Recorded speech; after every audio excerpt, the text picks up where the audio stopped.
You could see the difference between a non-hotel beach and a hotel beach. The hotel beaches are cleaned every day. This beach with a resort which was closed, no one cared about it, and it was filthy and dirty and full of garbage. So you have the resorts, then you have the community, and then you have the total island.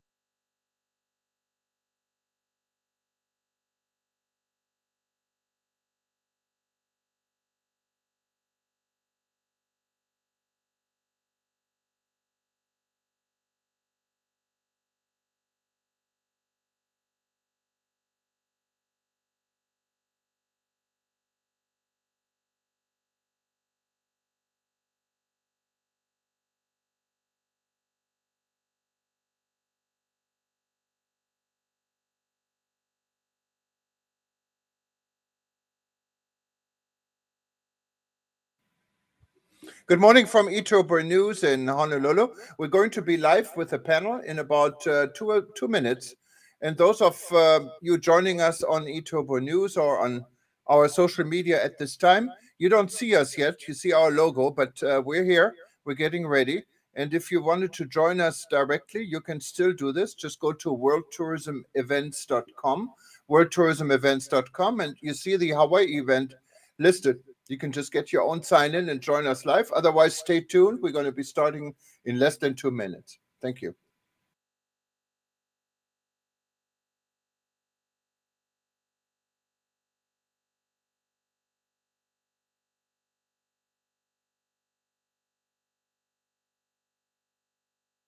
Tourism is a horrific experience. It's a bad mixture. Mainlanders come here, they don't. We've found that the international community as a whole respect and have and believe in the cultural anchors and the naturalization of Hawaii. They believe in our monuments. They protect. They respect them. It's they have the same hospitality commonality where with the domestic community, it's to them we're just another state. Okay, I'm so sorry to interrupt you again. We're just getting ready. You can explain all of this online, but we're getting there. Indeed. So everyone, welcome. You see our faces here. We're getting ready. In about a minute, we're going to let people in, and you can join us live. For those that are watching us now on eTurbo News and on our social media, you can still join us. Just go to worldtourismevents.com.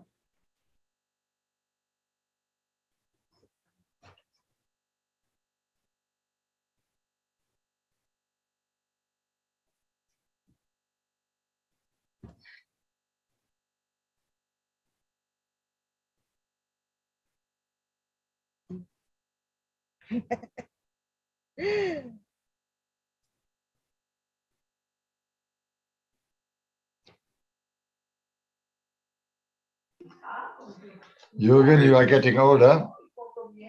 Yes. Yes, I know. I got this already. Okay, Yeah, so we elder guys have to be careful.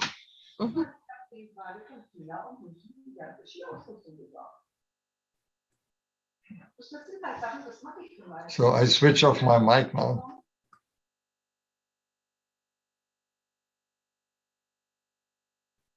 okay, for some reason I hear an echo I shouldn't be hearing. So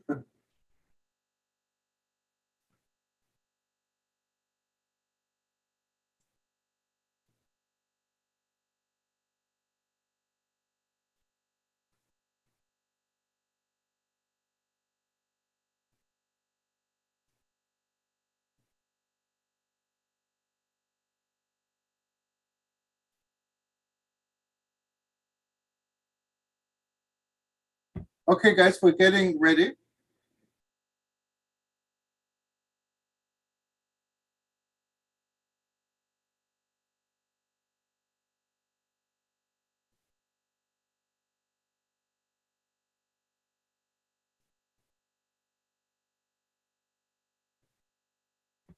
Okay, testing. We're still getting ready. So I'm letting people in right now. Good morning, everybody.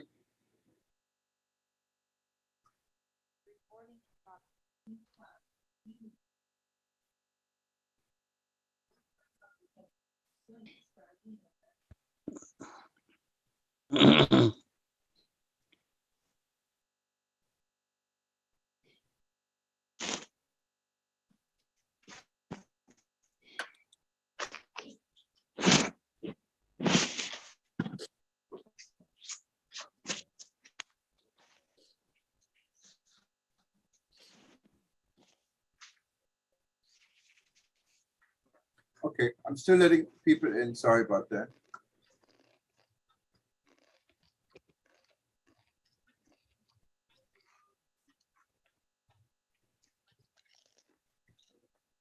Okay, Wolfgang, can you hear me? Can you say something? I'm just testing with you, if you don't mind. Yes, I can hear you loud and clear. Okay, I just want to make sure I got rid of the echo here. I think I did. I can hear you as well. Okay, wonderful. Hi, Apollinari. Okay, I wanted to just see if we have Daniel here.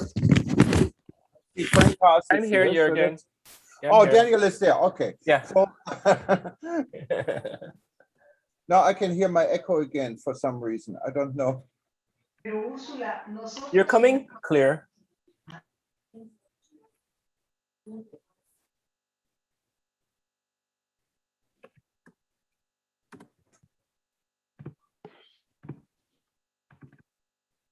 Good morning, Jürgen. Can you hear me? Yes, good morning, Scott. Just 1 second.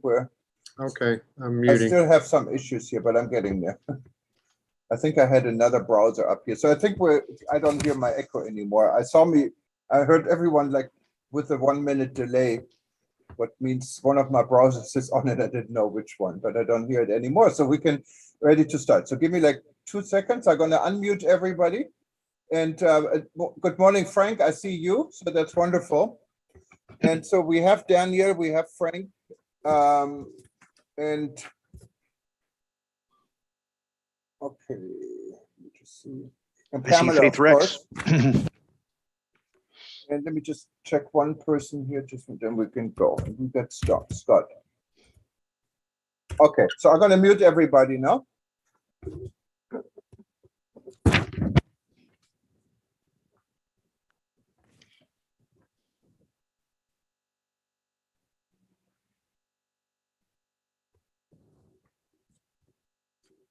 Aloha and good morning, everybody. My name is Jürgen Steinmetz, and I'm joining you from World Tourism Network here in Honolulu, Hawaii.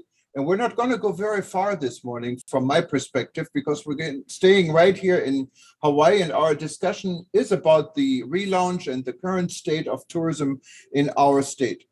For those of you that are joining us now on eTurbo News, and on Hawaii News Online, live stream, meetings, aviation, wherever you hear us right now, and you wanted to be part of this discussion, also if you're on Facebook or LinkedIn, you can still do this. Simply go to worldtourismevents.com and you can find us and just register for the event so you can join our Zoom discussion. Otherwise, we're ready to start and you can stay tuned. I will introduce our key people and panel. As always, we're going to keep this very interactive. And this is an event for the World Tourism Network. For those of you that are listening to us that don't know what World Tourism Network is, World Tourism Network was started in March of 2020 on the sideline of a canceled ITB and in Berlin, Germany. And those that attended our event, but 48 of them, came together over the year in 2020 and started a discussion by the name of Rebuilding Travel. And Rebuilding Travel then in December of 2020 converted into the World Tourism Network, currently with members in 128 countries. If any of you are not yet a member, you can join us very easily. It's not expensive. It starts from $50 a year. And you'll be able to be part of many discussions and initiatives we have throughout the world, of a member of our various interest groups, that some of them are quite active. Just go to WTN.travel, and click on join. Without further delay, I wanted to just briefly introduce people I had contacted, and we'll do a short presentation and be part of this, I would say, get to know Hawaii discussion. And then, of course, it's always open. So anyone who's joining us, I see a lot of our friends joining us from all over the world. Welcome, Apolinari from Tanzania. He's one of our biggest contributors, writing articles for us every single day. and a lot of other people joining us this morning. Let me just mute everybody so we can hear each other. So all you need to do when you speak, just unmute yourself. And if you have a question, you can raise your hand actually in the lower part of your Zoom screen. And I'm sure you all know this by now. There is a little hand you can raise. So I wanted to introduce the people that are with us here from Hawaii and agreed to contribute. We have Daniel Hopi'i, and he has to pronounce his name. Even though I lived here for 35 years, I still have problems with Hawaiian names. But he's with a research company, and he had some fascinating work, so he will tell us a little bit more. I wanted to introduce Pamela Taylor. She's joining us from Sun Island, Hawaii. And those of you that don't know Sun Island, Hawaii, it's one of the longest serving inbound DMCs here in Hawaii. And anyone listening to us from overseas, it's a perfect partner if you wanted to book travel to Hawaii, to contact Pamela and his company, Sun Island, and have them put this all together for you. And they have been here forever, and they know everybody.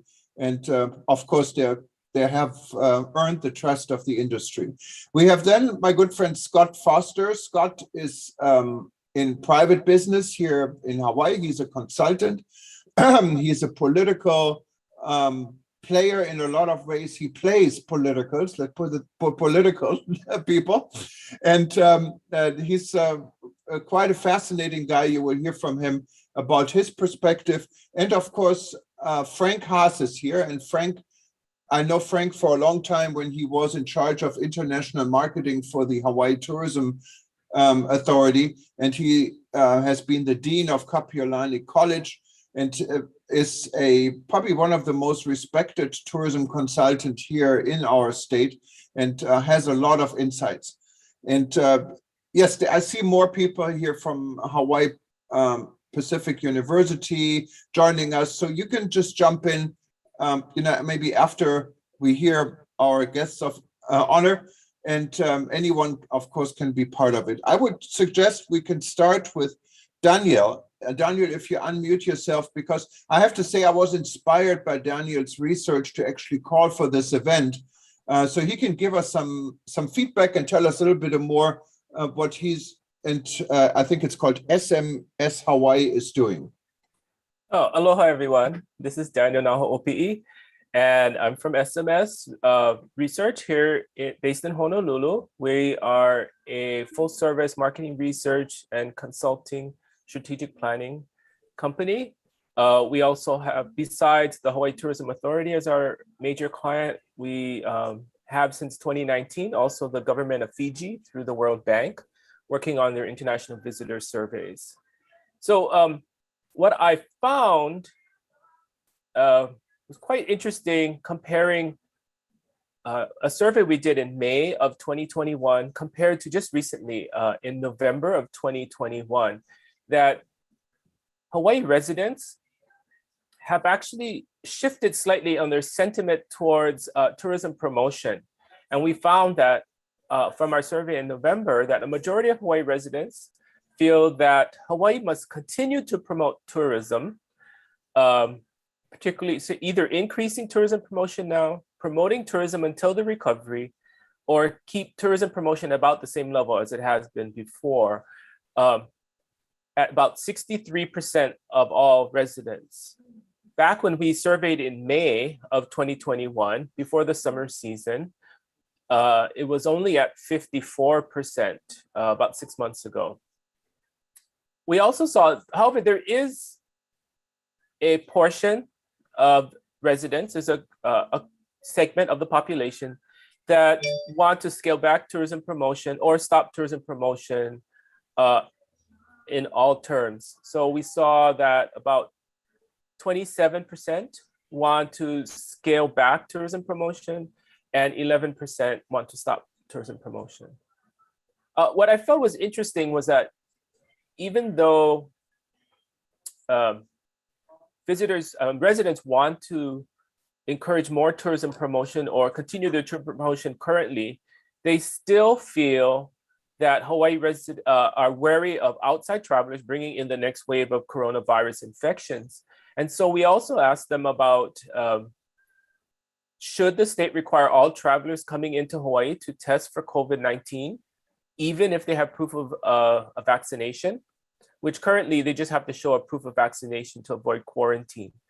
And we found that 60% of all residents want to have that second level of checks, having testing as well as proof of vaccination.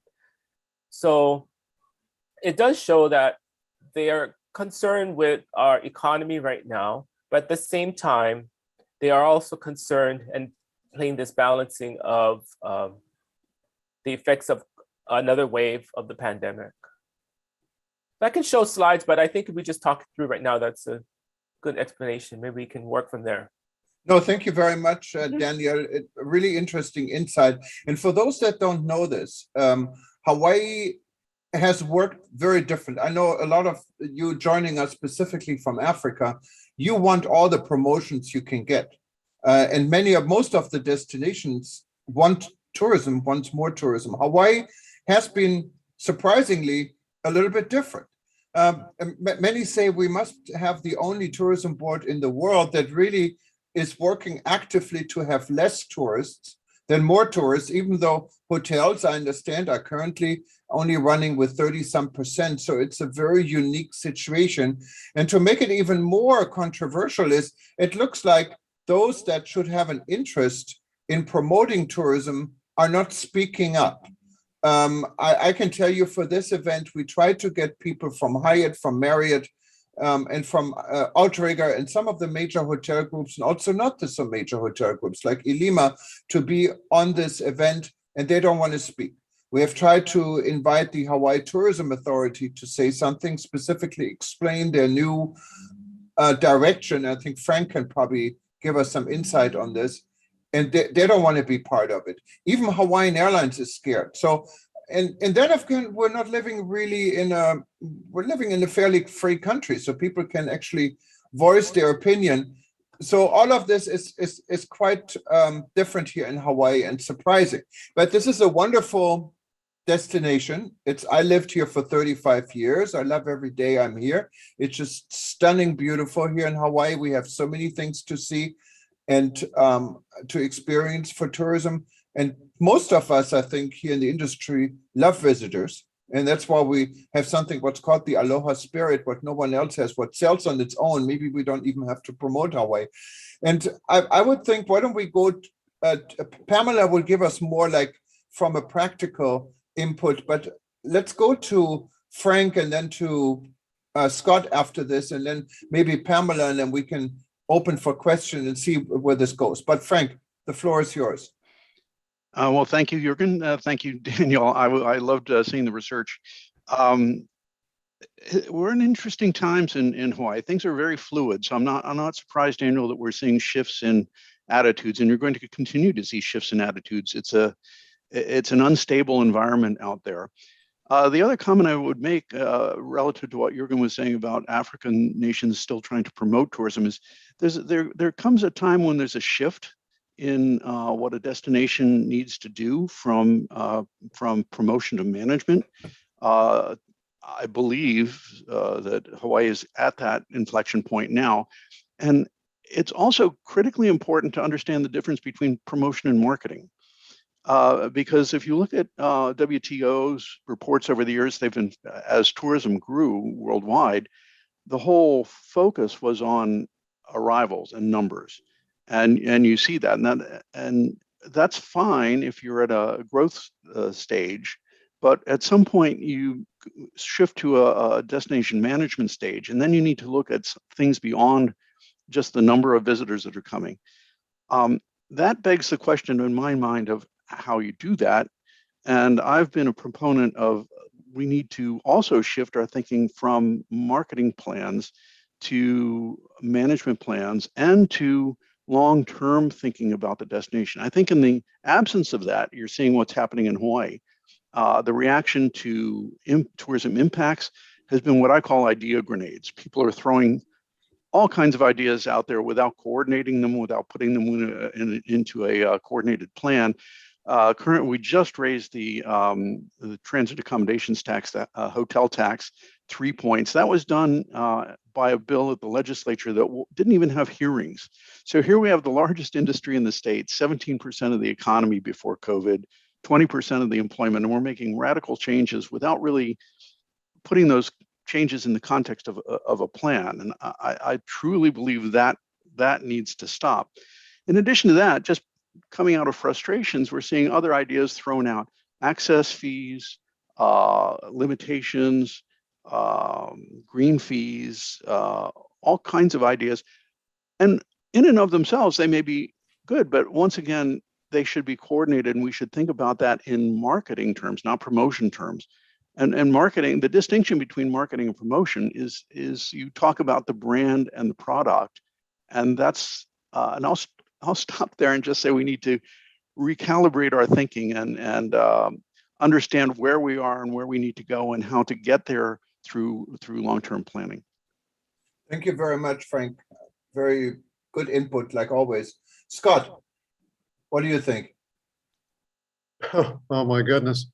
Of course, like so many of us who live in Hawaii, and I'm assuming that most of our out-of-state folks are aware of our water situation here in Honolulu. That's is a nightmare for us, and I don't think there's been a lot said about it. But now we have our congressional people weighing in. Maybe I'll leave it at that. That's been my main concern because I'm working with a number of community groups and day and night here in the island to try to deal with this Red Hill water situation. Jürgen, maybe you want to background that a little bit for our folks who Yes, yeah, I don't think everyone knows about the water situation here in Hawaii. First of all, we have I think Hawaii is known to have some of the cleanest drinking water in the world. And unfortunately, because of an incident, what includes the US Navy, a tank that was used for gas, for petrol for military aircraft in Hawaii at a military air base has been leaking into drinking water tanks. So that in a nutshell, I think it's what's going on. So that, of course, is a big concern for those people that are affected. And there are, I think right now, I don't know how many people are affected on the island of Oahu, mostly people that live in that are associated with the military. But the fear is that this will spread into our groundwater, of course, what would be a disaster. It's not there yet, and we're all hoping the military has the resources to repair this fast enough. But that's a whole different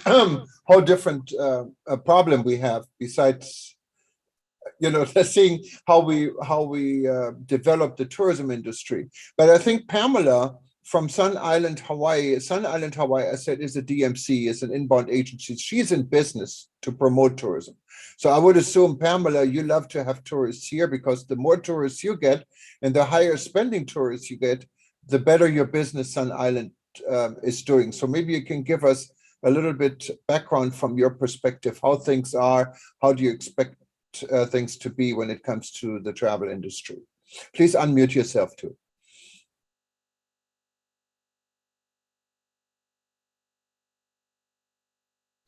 Greetings and aloha, everyone. Especially to the panel and to Mr. Haas, because I am a graduate of your tourism program. I was one of the first graduates, actually, back in, well, we were not going to talk about that, but a lot of key points have been said. And one of the things that I want to express is that we have to understand that transitioning out of a high COVID state, we are not post-COVID yet. We are in actuality in transition. And what we have to do is embrace a new norm. In particular with the Hawaiian Islands, the biggest problem is that the Hawaiian Islands is seeing the most intrusion of our state and federal government and the actions and the execution of promoting tourism. For the Hawaiian Islands, up until November of this year, we have predominantly had to depend on domestic tourism.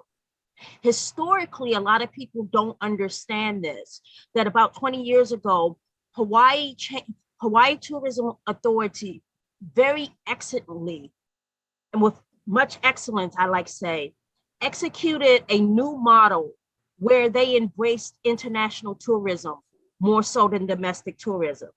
And the primary reason why they did that was because there were various studies, thanks to great programs like Mr. Noho Pili, that found that the international community believed in our cultural anchors here in Hawaii. Here at Sun Islands, Hawaii, we've been in business. We're a family-owned business that's been in operation on 43 years. Why do we survive? And why did we survive and kept our doors open in COVID? Is because we do believe in the cultural anchors of the Hawaiian Islands. And free flowing and free thinking with that, it was important for everybody to understand that the world in general, and it was more present to us in this past year when we were quarantined, that responsibility, global eco-responsibility to the planet plays a very serious factor for the not only the Hawaiian Islands, but all destinations. In particular here in Hawaii, it's very important that we have very responsible tourists and guests who come to our hali. Our hali in Hawaiian means our home. A lot of things that people don't realize is that the cultural anchor and the very foundation of the existence of hospitality was birthed here in the Hawaiians. We have very serious cultural anchors as far as Ho'okipa hospitality, Lalima cooperation. These are the things that we believe that in bringing tourists here, we're going to let you be in our hali. We want you to take care of it. We want you to be responsible, and not only be responsible, we're going to take care of you. That is the whole aspect of as far as tourism. With the intervention of the state and federal governments with the Hawaiian Islands as far as tourism, it's created a weird dynamic because our vendors who are responsible for the beautiful excursions, our hotel accommodations, and it's probably one of the reasons to the panel and to the group why the hotels and Hawaii tourism are not apt to come into a platform and a forum like this, because we live in a precarious time where we're at the mercy of a state government who has executive power and authority to rewrite the script on a moment's notice. So they cannot speak on things where we can speak in absolutes. There are no bona fides right now in Hawaii tourism.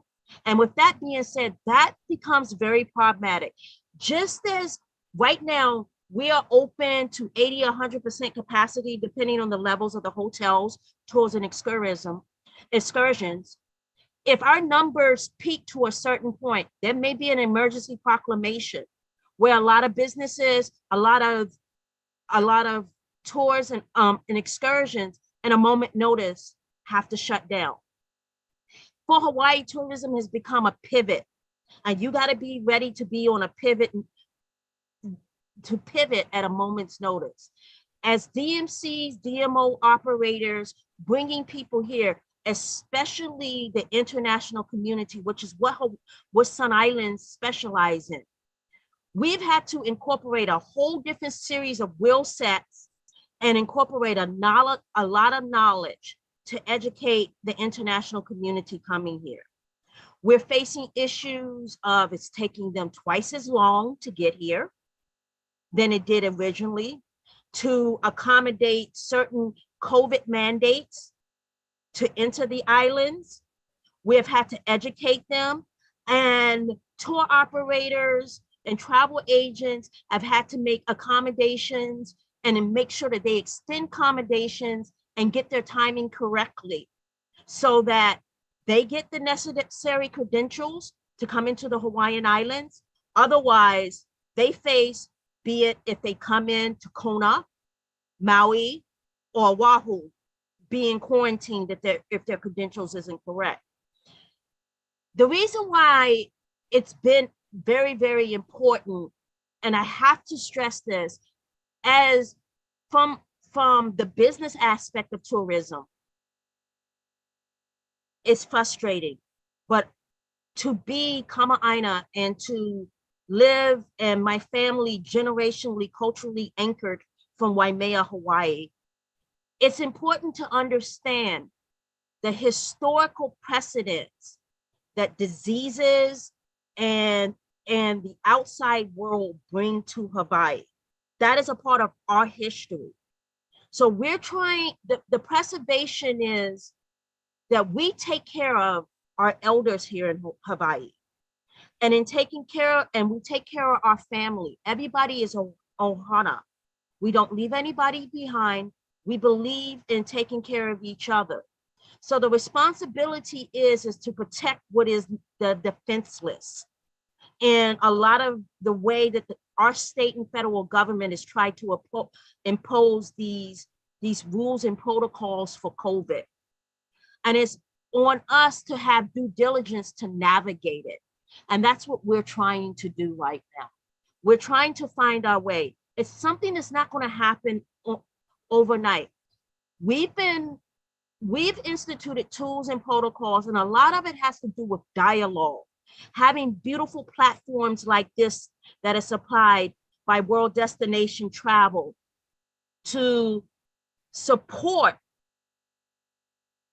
our government, our family who live with us here in the islands, and our extended family who we want you to come home and visit because you're missed, especially the European community.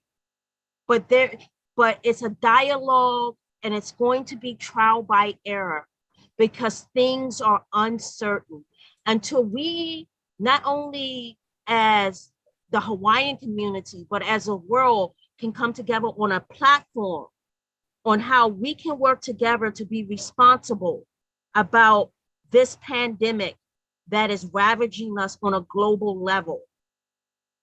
And Pamela, I'm sorry. There's going to be trial and error. No, Pamela, you summarized, I think, the challenges quite correctly. For those that don't know, Hawaii has been extra diligent, I think, and protective through the entire COVID situation. Even though we're one of the 50 states in the United States, things have been different here.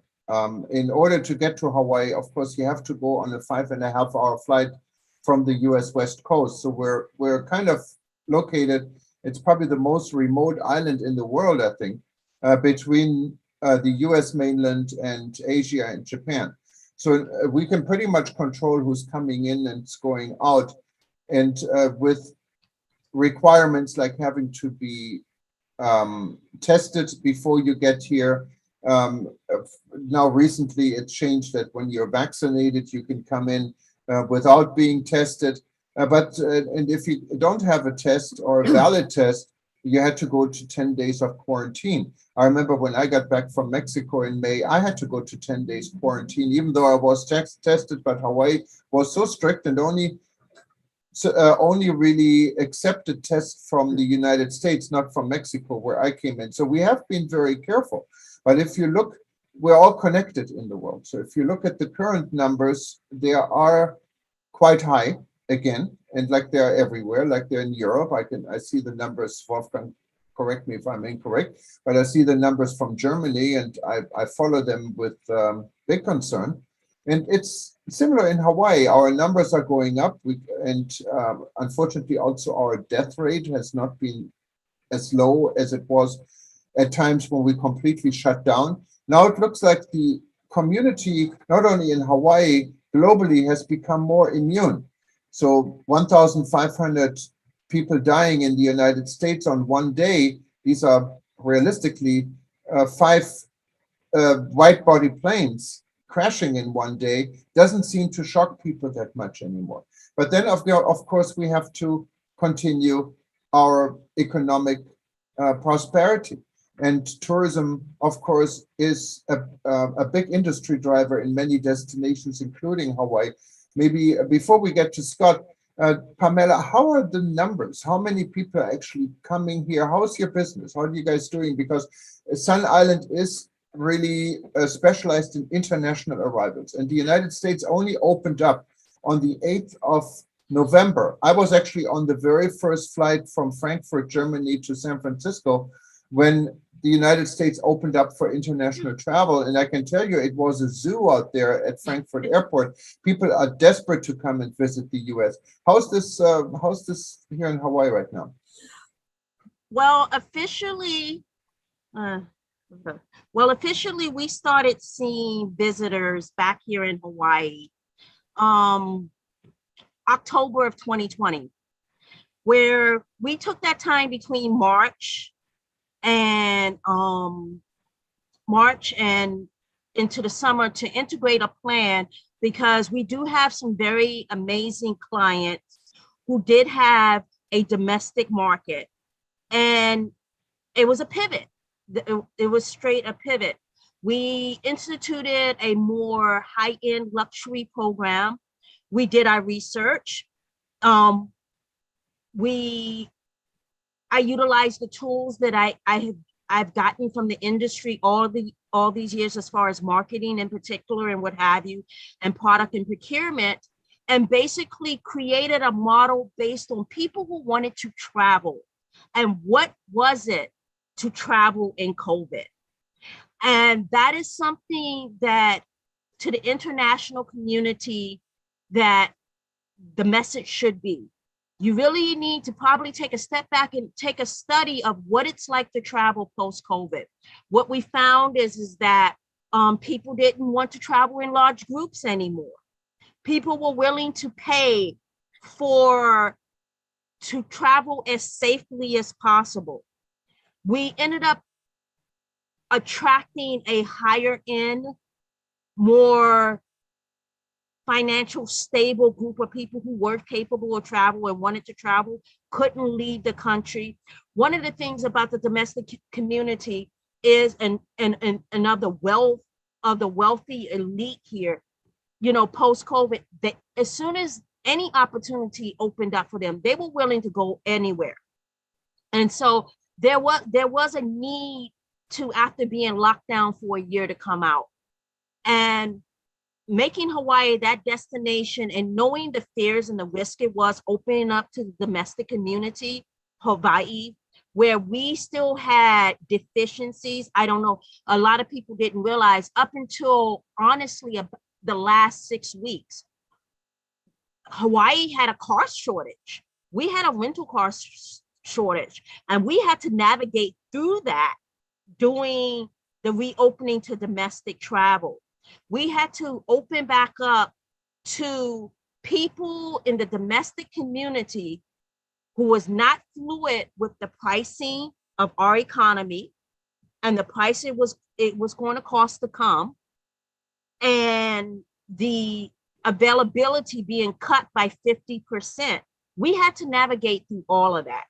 And it has to do with good communication, good logistics. At the end of the day, if you ever take Mr. Haas's travel and tourism class from Kapiolani, one of the things we were taught is know your island and know the logistics of your island.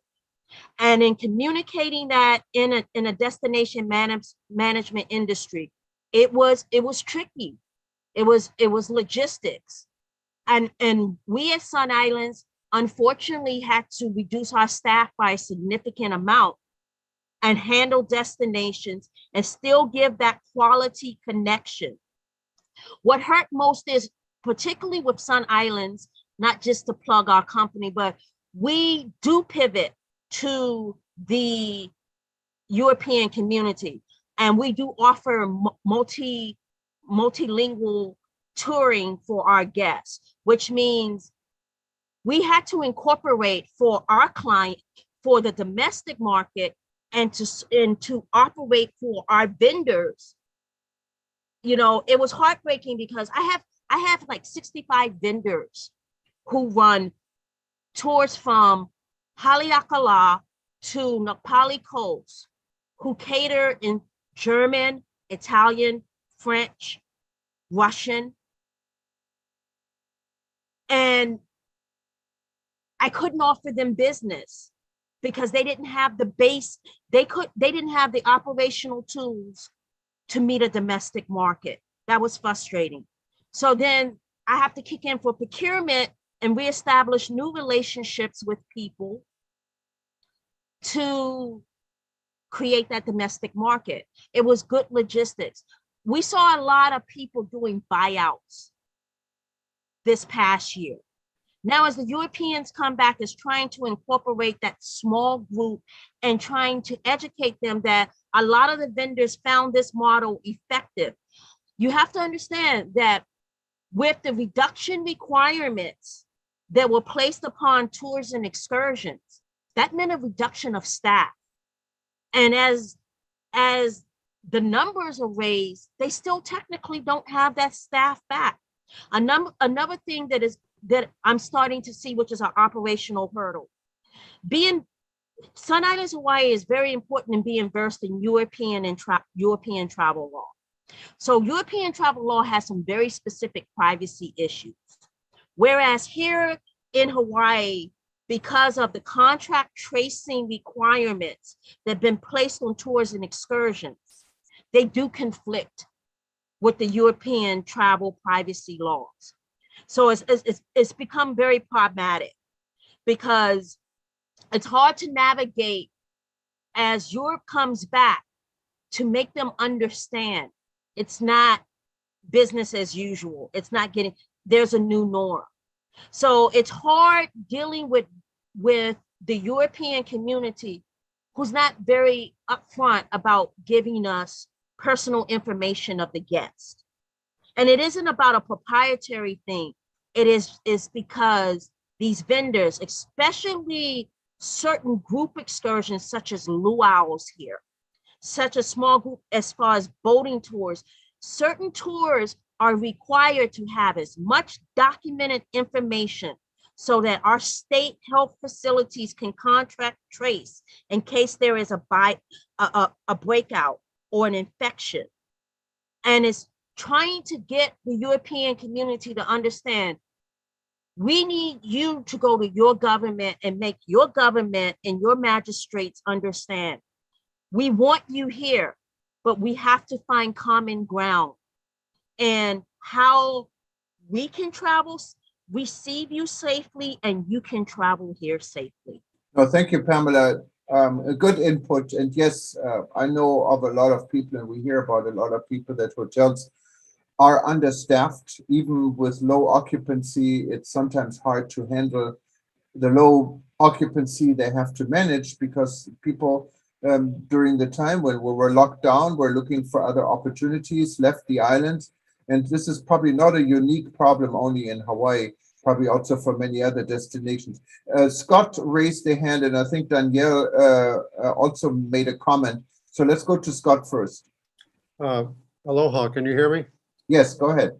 I don't want to be the bearer of bad news, but these past weeks with this water situation that has hit us has revealed a lot of things that probably should have been obvious, but like never before, I am seeing the Hawaiian people, and I mean those who are Hawaiian and are reclaiming, and I'm going to say their ownership of the islands like I've never seen before. Whole new organizations are finding their voices to speak out against the pollution of not just these aquifers, which is our horrible problem, and most people don't understand these huge aquifers that are on every island. That's where we get our water, and why Hawaii is habitable is because of this easy access, at least in the past, to water. That's changing like never before, and it's coming mainly from the Hawaiian people, and of course those who love Hawaii and call themselves Hawaiian, which they're not. The Hawaiians themselves are speaking out like never before, and I think you're going to see more and more and more of this. The ball game is over, as it has been in the past, and I think everybody that's in business and has made their living off of the culture, things are changing, and they're changing as we speak. So I'll leave it at that. But I'm just trying to reiterate the fact that it's a whole new ball game because of this recent water pollution. This is a huge problem. Thank you. Yeah, and thank you. And maybe that would be a good second discussion we can have on the water. But when it comes, of course, tourism and water is all interconnected. Just for those, we don't really have a problem here with water. So you can come to Hawaii, we have plenty of good water. But yes, there is an issue here specifically relevant to our local population on the island of Oahu we're addressing. But Daniel, you had some comments you put in the chat box, so I wanted to give you the microphone. Well, actually, now I have a whole bunch of different comments too. Good. So, okay, let's start with what I put in the chat. So first off,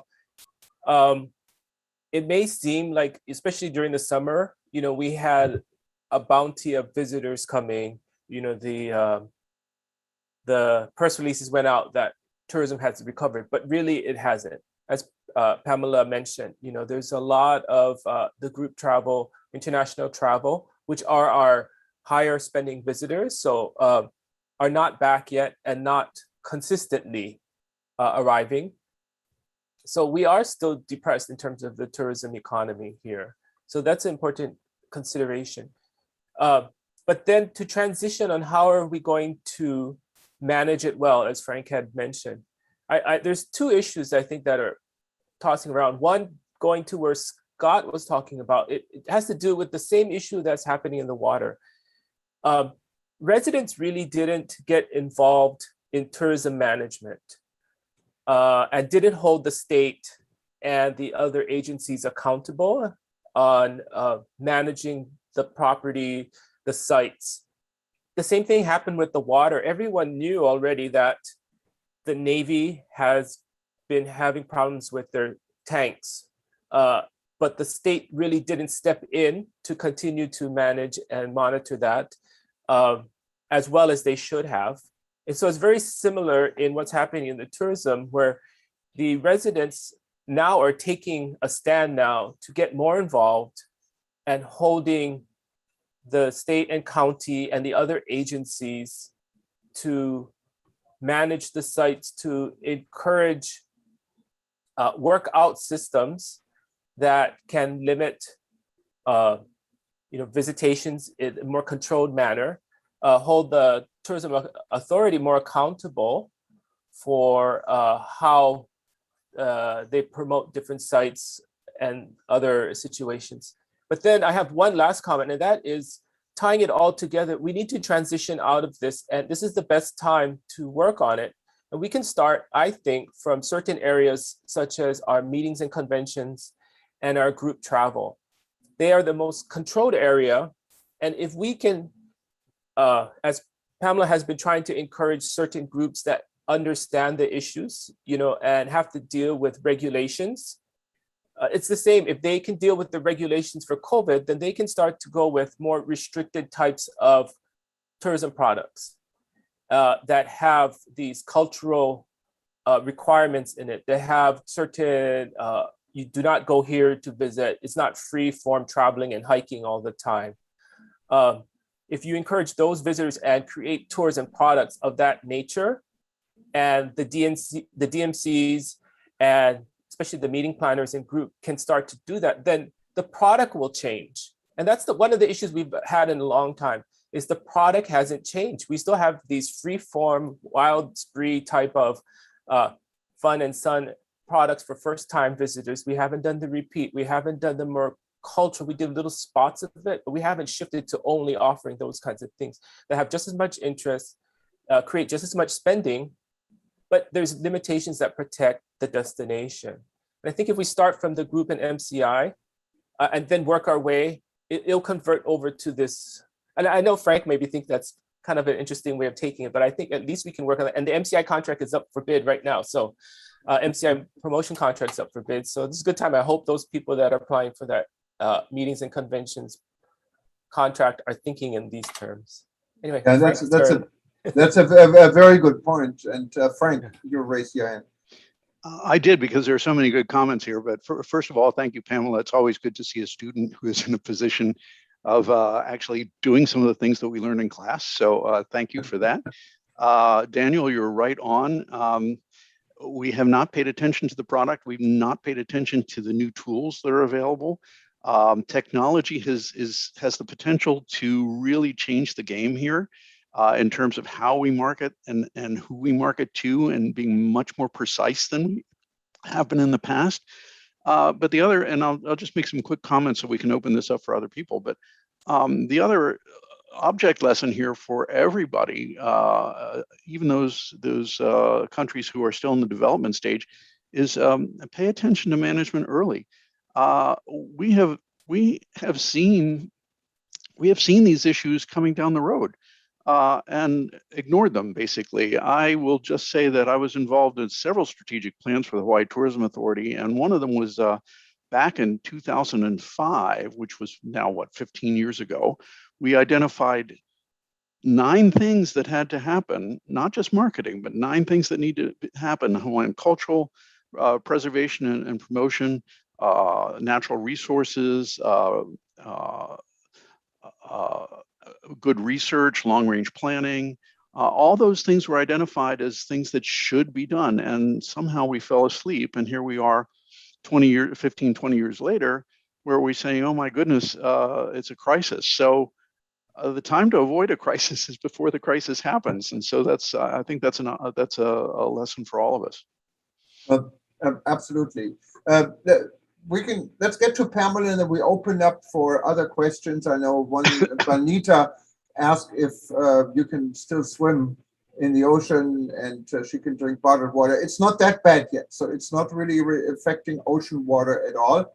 It's a different issue what comes to drinking water in one part of the island of Oahu, a part actually what is not related to tourism. It's a military area right now. And we just hope it's not going to spread into the drinking water, but there is no danger, from what I understand, what involves ocean water and Waikiki Beach and all our clean waters you have at beaches where you can go and enjoy. So don't worry about this. And our bottled water, I always buy local water. It's actually one of the healthiest and best water you can get. So you don't really have to buy water from Fiji and from Norway.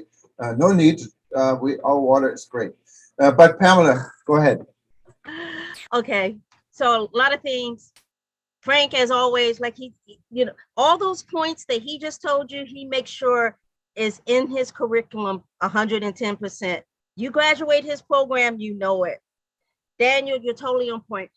In addressing the water, Scott, I want to give you an issue. It's not just that. People need to understand that there was a series of powder kegs that totally blew up. Let me talk story 1 minute to you guys. There was a series of powder kegs that blew up coming into 2017 to now that has exacerbated the Hawaiian people and the Kama Ainas as far as things that they saw happening that they did not want to happen.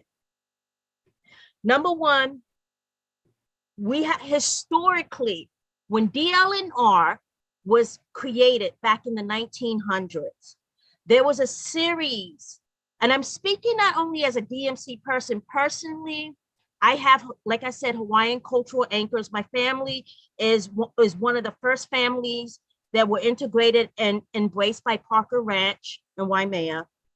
I am a part of a sustainable farm, which is the only lo'i in Mauna Loa, which is the upper Makiki level of Oahu. I grow Native American flowers. I do tea leaves. I do a lot of sustainable Hawaiian farming. You need to understand that there was a cultural issue here that back in the 1900s, DLNR planted a whole series of what we now know was invasive plant life here. So back in 2016 and 27, the first problem that was an issue is something that is called rapid Ohia death. The Ohia tree is a cultural anchor to the Hawaiian people. We already lost a very spiritual, cultural commodity in sandalwood. Ohia is very important to the Hawaiian people for spirituality, rituals, artifacts, and things that they make. To see the Ohia tree dying and not feeling that the state and the federal government was doing anything about it was a problem. This had a lot to do with our cultural wildlife being affected. This is where responsible tourism had to come in. And it was charged to the responsible tourism agencies to make sure as your guests come enjoy the islands, they enjoy responsible, not cross-contaminating areas, only going where they're allowed, only going to see what they needed to see and do what they wanted to do. These were lack of responsibilities that the Hawaiian people and the local people here to preserve the island saw that was not happening. Ergo, companies and agencies and industries and businesses were coming here and were not taking into account of how important the land is to the people. Here, the Hawaiian term for land is called the Aina. The Aina is very important to the people here in Hawaii. And if you don't take care of the Aina, it's considered kapu. And that's where they wanted to see that responsibility. COVID happened, the land got to rest and heal, but still during that time, because we were so focused on COVID and keeping our numbers down, things were not taken care of and things were not addressed. Then we opened up to the tourist community, the domestic market. And I must say, in a level of transparency, the most professional way I can say it is that the domestic was not kind coming back to Hawaii. They were not kind.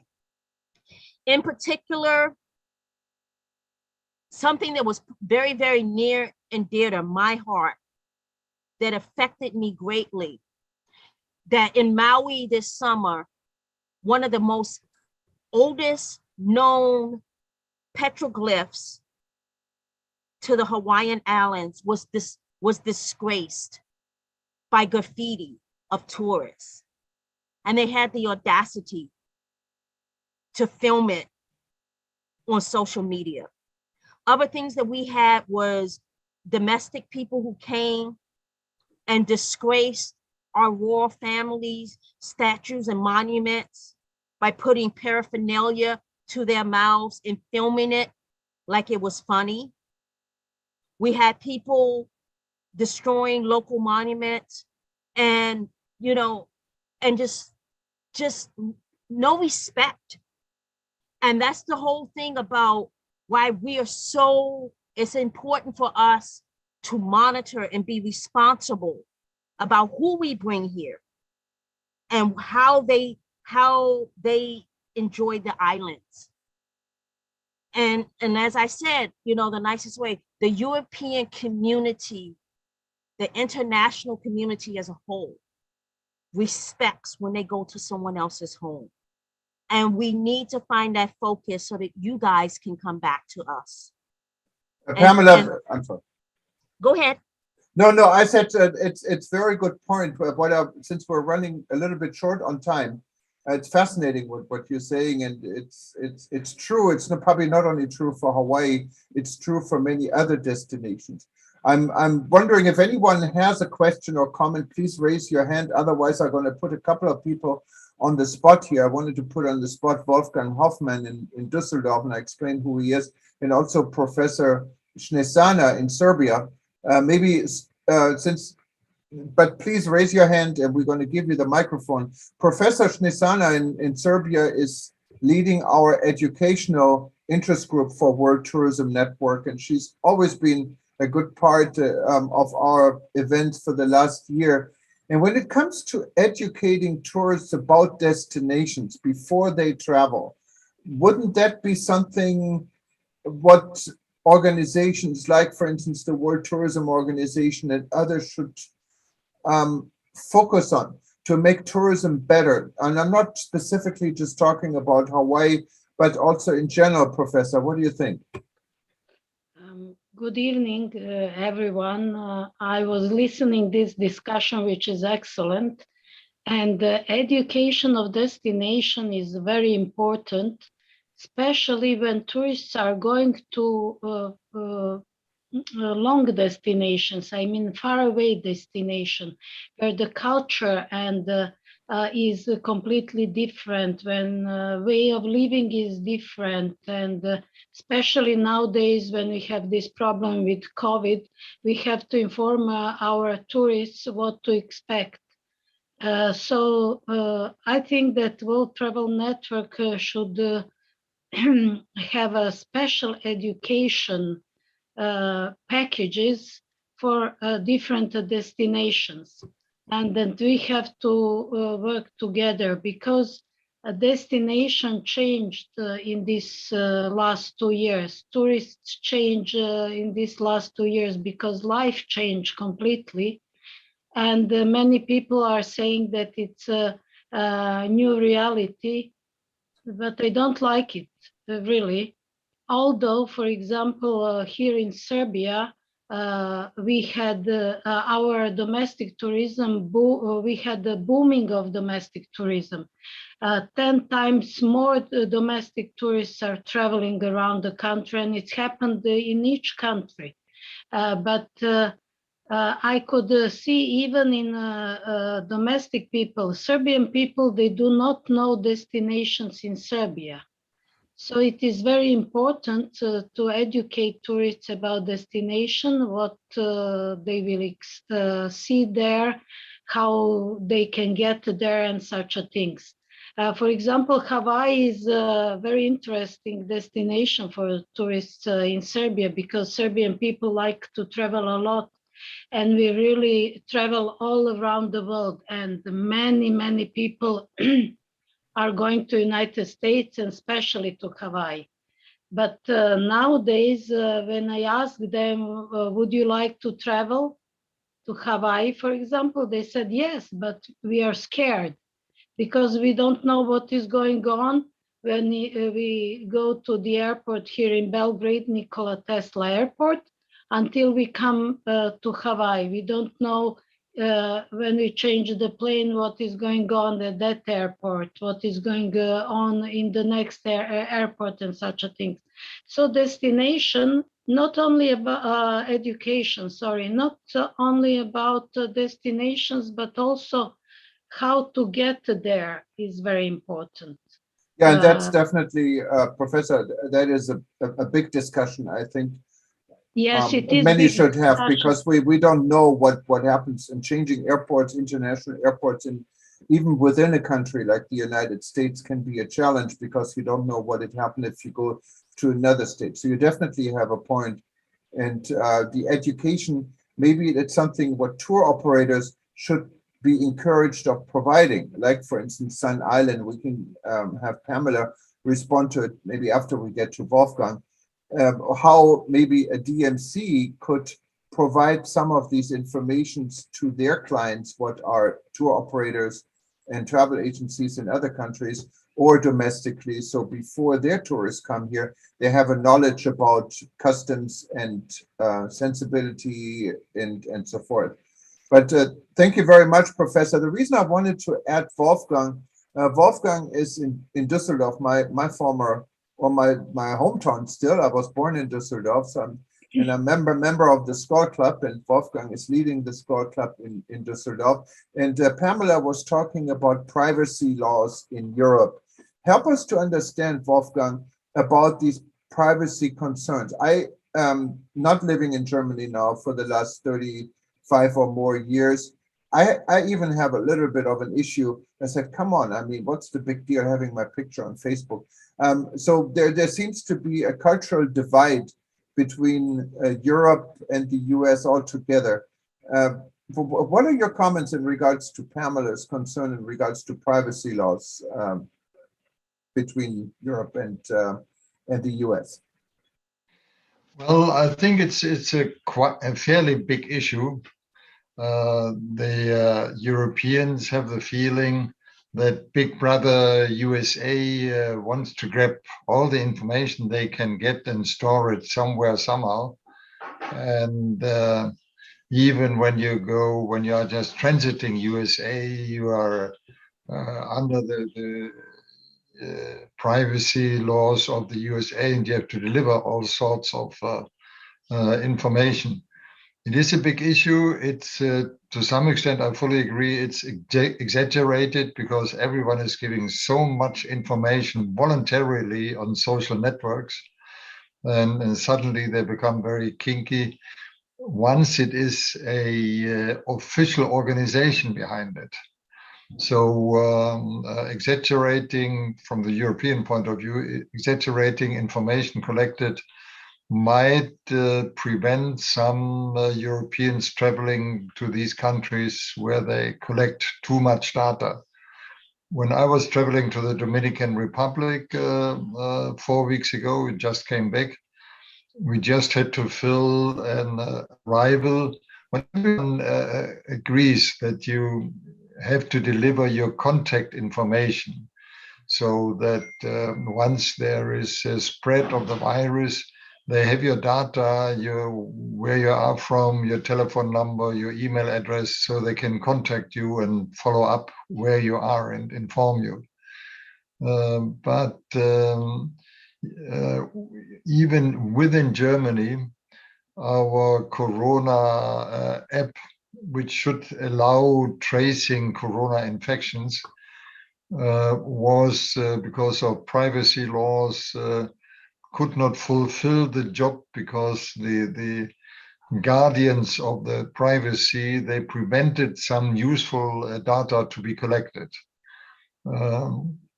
which was not good for following up infections in the Corona. So they are quite kinky once it's an official organization who is collecting these data. Yeah.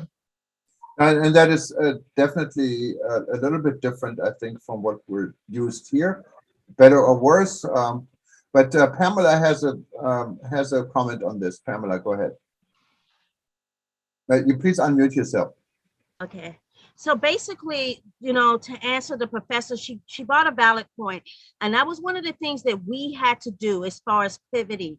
We had to supply and seek resources and knowledge to supply to the travel partners and to our inbound clients the information.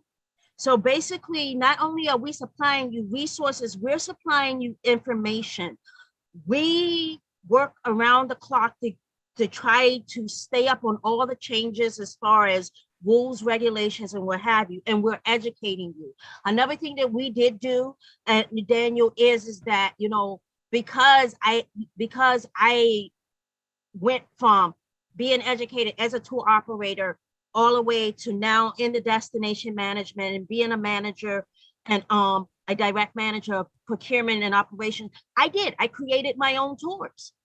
I sat down with vendors. I can't use you here, but I've created a product that is going to allow you to operate this product We sit down with the cost. We sit down with everything. Clients happy, responsible tourism, and what have you. I instituted a lot of products because the reason why it's a pivot. You got to supply something, but you got to supply something safe. You got to do those balances. We at Sun Islands had to do that. And that's why we survived during COVID. And I feel that, you know, I upheld. To me, my kumu always teach me. My ka'u and my kumu teach me. Kuleana is everything here. Kuleana in Hawaiian means responsibility. We have a responsibility to these islands. We as in tourism have to be more responsible. And it's so sad because, like I was reading in the comments about the fact that, you know, a lot of agencies did not survive. You know, a lot of us here in Hawaii, you think that you would think that DMCs, DMOs, and travel agency compete with each other. No, we don't. We understand, we get it. We're in this together. Only together can we have tourism to survive. Whereas we have to be willing to supply the knowledge to the European community, to the DMOs, the DMCs over in Europe, and make sure that they give that information down to the agent. So when that traveler reaches to that agent, she knows she's supported all the way back to Hawaii when she's trying to sell a vacation here. And that is what we do. It takes a lot of work, takes a lot of logistics. But as something that my father and mother always told me, if you're doing what you love, it's not work. Because I want our guests to be safe, and I want my ohana here to be safe. I want my Aina to be safe. And Pamela, again, this is, you kind of summarized, I think, the concern all of us who live in Hawaii have. We all want to be safe. We want our visitors to be safe. We want to be safe. And I think this is probably the same everywhere in the world these days. And Hawaii is a special place, and we have special circumstances. And I think we touched a lot of this in today's discussion.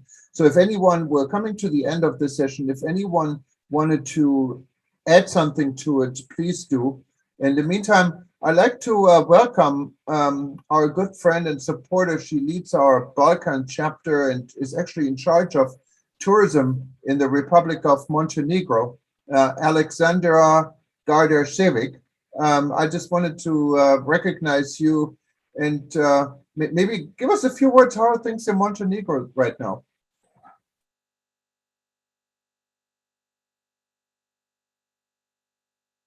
Alexandra, you have to unmute yourself. I have. There we go. Yes, we can hear you. Okay, good. Good evening to Jürgen. Good evening to everybody. First of all, I apologize for being so late. I just arrived home after 12 hours long working day, so I'm exhausted. But I really had to see you guys and just to greet you. I'm so sorry that I missed the meeting, but I will make sure that I listen to the recording version, because I'm really looking forward to hear what you guys have been talking about. The situation in Montenegro is, I would say, okay. I just, for example, had a meeting with the minister and top management, because the strategy of tourism strategy of Montenegro is up to be finished, up to be done. And we had so long, like 5 hours long meeting on this topic, because I am preparing that strategy with my team. And we were kind of, we have been questioned and asked a trillion questions from the minister's sides and, and other stuff. And I survived, and it looks that we are on the good way, on the right way. So as I said, I will listen to this meeting, and thank you so much for giving me a chance to greet you all. And I'm really looking forward for the next one so I can join the discussion in real time. Thank you very much. It's always great, Alexander, to have you here. You've been a great supporter. Thank you so much. And we're going to definitely do another session on Montenegro. But I think, how many people you have living in Montenegro? It's a fairly small country, right? It's a really small country. It's 600,000 people. See, we're about twice the size in Hawaii. So we're both small, but we're not a country, unfortunately. So yeah. Well, you are not the country. We are the country, but we are calling Montenegro an island because due to quite bad infrastructure, the best way to reach Montenegro is via airplanes. So we are an island like you guys in Hawaii are. So. Not many benefit of that being on the land, if I may say so. Thank you, Alexander, and also thank you so much. Thank you, and for everyone here, I don't see anyone raising or having any additional question. There's a little bit on the chat box, but why don't we just do a short round, like 1 minute, for each of you who have been on the panel, to summarize and give us your thoughts on what we discussed and the way forward. Maybe we can start with Daniel again and go around. Is that okay? Okay, so I think what I wanted to cover today was that it's important to listen to the residents in the development of this destination management, that residents are part of the destination, and the impacts of the community are important to consider in promotion. They do support tourism as long as it's managed well. So I think it's not to be afraid of residents, but integrate them into the decision-making process. Thank you, Daniel, and thanks for your participation. Pamela, 1 minute. Please unmute yourself. I think that it's said best. I'm reading the comments in the chat. Education and training. We have to all talk to each other. Cultural anchor here is talk story. Get the community involved, like Daniel says. DMO, travel agencies, travel destination people, HTA. We all need community. Things need to be made as a community decision, and we educate each other and put each other on the same page. And then we can, as one family, can move forward to bringing tourism back to where it needs to recover. Thank you, Pamela. Scott. Yes, thank you. I certainly appreciate this opportunity, and speaking to almost a world audience. I'm a little intimidated. I guess I'm going to beat the same drum about the problems that Hawaii is facing, and before other cities, countries get into this same sort of situation, everyone's got to preserve their natural resources, and Hawaii has failed to do that badly. And again, I don't want to beat the same drum, but that's kind of where we are in Hawaii. We have major crises here on Oahu, which is the most populous island in Hawaii, and that's what we're dealing with. So thank you for bearing with me as I beat that same drum. Aloha to all. Thank you, Scott. And the famous last word come from Frank. 2 quick points. First of all, to underscore what Daniel said, we need to embrace the notion that the whole purpose of tourism is to benefit the people in the place. If it doesn't do that, what's the point? So the planning, the thinking, the structure of the brand, the structure of the product, all has to flow from that. And the second point I'll make, and this is perhaps a subject for another session, Jürgen, is the world has changed in terms of our capabilities and what tools we have. So I've embraced this idea of smart tourism. Cities have been managing congestion and managing stresses by applying technology. Tourism has been late to the game. And I think we need to look at how to use the tools that are at our disposal to make tourism truly regenerative. Thank you so much, Scott and Frank and Pamela and Dania and everyone else who's attending. I see Mario in Italy, I didn't mention him, is joining us from Roma. We should have a session on Italy sometimes, and Apollinari in Tanzania and wherever else you're joining us today. And this is really what World Tourism Network is about. You should join our community in 128 countries. Also, we can look to have events like this for your own region, for your own subject, and join the discussion globally on issues that are important to travel and tourism. Simply go to wtn.travel. Those that are listening to us now on eTopo News, this will be repeated a number of times on our homepage and all our article pages. And after this, just go to our YouTube channel, Vimeo channel, or live stream, and you can always go back and listen to what we and watch what we discussed today. From Honolulu, Hawaii, I can only also add my aloha and mahalo to everyone who is attending and who was attending, and hope we see you again soon, and hope we see you here in our beautiful state. The tourism is open and people are coming here. And if you need help to plan your trip, you should talk to Pamela. I'm sure she can help to set this all up for you. Again, thank you very much, and hope to see you guys soon. I'm going to put everyone on the screen so we can all wave to each other and say goodbye.